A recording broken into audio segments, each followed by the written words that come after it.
Ոսկե ծիրանն ինչպես միշտ անմոռանալի հանդիպումներ է պարգևում հանդիսատեսին եւ մասնակիցներին։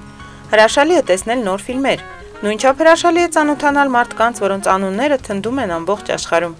Փառատոնի պատվավոր հյուրերից մեկն այս տարի իտալացի դերասանուհի Օրնելա Մուտին է, որին հայաստանցիները ճանաչում են եւ սիրում առաջին հերթին իբրև կամակոր ու համառ Լիզա, Անսանձի սանձահարումը ֆիլմից։ Փառատոնի գլխավոր տնօրեն Հարություն Խաչատրյանն ասում է. այս այցը նախապատրաստական է։ Նա հույս ունի, որ Օրնելան կսիրի Հայաստանը եւ հաջորդ տարի փառատոնին կներկայանա իր ֆիլմերի հետահայաց ծրագրով։ Օրնելայի խոսքով ինքը Հայաստան է եկել, որովհետեւ գիտի, սա կարևոր տարի է Հայաստանի համար եւ մեծ տառապանքներ կրած հայ ազգի համար։ Երևանում Մուտին ինչպես միշտ ցնցեց բոլորին իր տեսքով ու հմայքով, որը կարծես միայն աճում է տարիների հետ։ Թեև կանանց տարիքի մասին սովորաբար չեն խոսում, Օրնելա Մուտիի տարիքը միայն պատիվ է բերում դերասանուհուն։ 60 տարեկան հասակում նա շարունակում է կինոյում գեղեցկագույն կանանցից մնալ։ Հաճոյախոսությունները նրա հասցեին ամենևին չեն հնչում իբրև հարգանքի տուրք նախկին գեղեցկությանը։ Մուտին բուռն ու հարուստ կյանք է ապրել եւ շարունակում է նույն ոգով։ 13 տարեկանում ընտանիքի աղքատությունից դրդված նա սկսել է լուսանկարվել տղամարդկանց ամսագրերում եւ դիմակայել մոր ու դպրոցի ուսուցչական կազմի ընդվզմանը, ասելով, որ ոչ մի վատ բան չի տեսնում գումար վաստակելու ազնիվ այս ճանապարհում։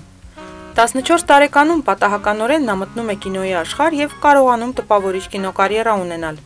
Դերասանուհից քչերի էկրանային կյանքն է երկար տևում, հատկապես գեղեցկուհիների։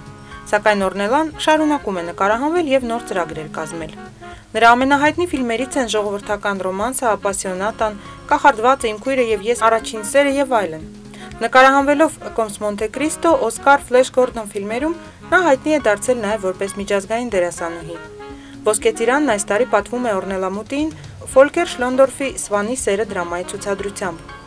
Երևանյան հանդիպման ժամանակ դերասանուհին ասաց. «Շատ երջանիկ է, որ կարողացել է խաղալ այս դերը։ Այդ դարաշրջանը հագուստը, երկխոսությունները շատ հաճելի էին»։ Մարսել Պրուստի Կորուսյալ ժամանակի որոնումներում շարքի մոտիվներով ստեղծված ֆիլմը մրցանակների արժանացել ֆրանսիական Սեզար մրցանակաբաշխությանը լավագույն նկարչական ձևավորման ու զգեստների լավագույն ձևավորման համար։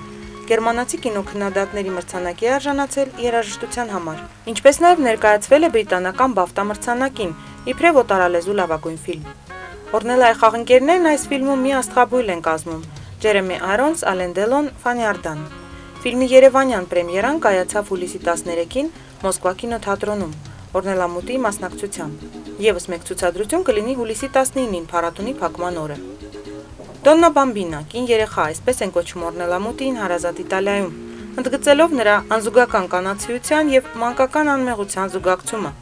Զարմանալի է, բայց նույնիսկ հիմա, երբ Օրնելային նաեւ ամենագեղեցիկ տատիկ են կոչում, նա մնում է նույն Դոննա Բամբինան եւ տատանվում այս դերերի միջև չափի կատարյալ զգացումով ու էլեգանտությամբ։